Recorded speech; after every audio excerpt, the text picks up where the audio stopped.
Be on guard, and of course there are warning signs for scams. It's urgent, high return, no risk, you know, all these common things that we hear.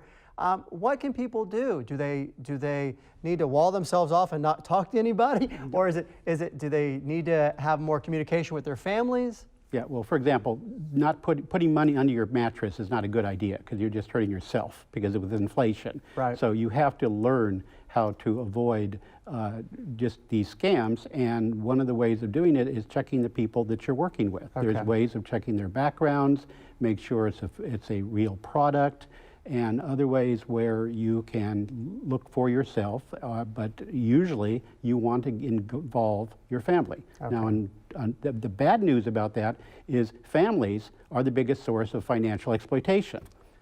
It's a terrible statistic. I think I read it on your website that 90% of financial exploitation is by family members. Right. That's crazy. I know. So it's hard to say talk to your family, but be careful.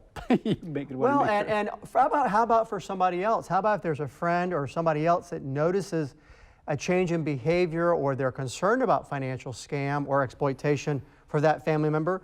Maybe that observer needs to step up and talk with, you know, law enforcement or some other way of having this looked into. Mm-hmm. Sometimes helping from the medical community, if you could talk to the person's doctor. Many doctors now screen for tense situations where the patient seems to be under a lot of duress from someone pressing them to buy something that they really don't want to do. So there are people who see seniors all the time, and if you want to help protect them, you need to watch out for how they're behaving.